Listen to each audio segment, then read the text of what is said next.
I'm Nicole Trapp, and for years I saw how traditional education focused narrowly on academic or vocational skills. We focused on one or two parts of life, then wondered why people struggled with the rest. That's why I developed the 6 Pillars framework.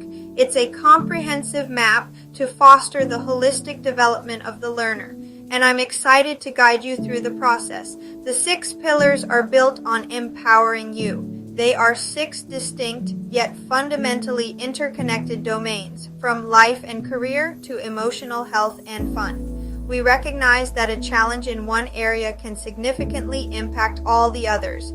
At Reboot, we champion providing the tools for equal opportunity for individuals to pursue a wide array of self-determined goals.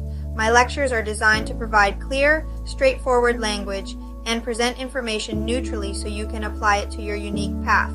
Your journey here is an iterative process. Progress is managed through focused learning sprints, allowing you to continuously review and adjust your strategy to make progress towards your desired life.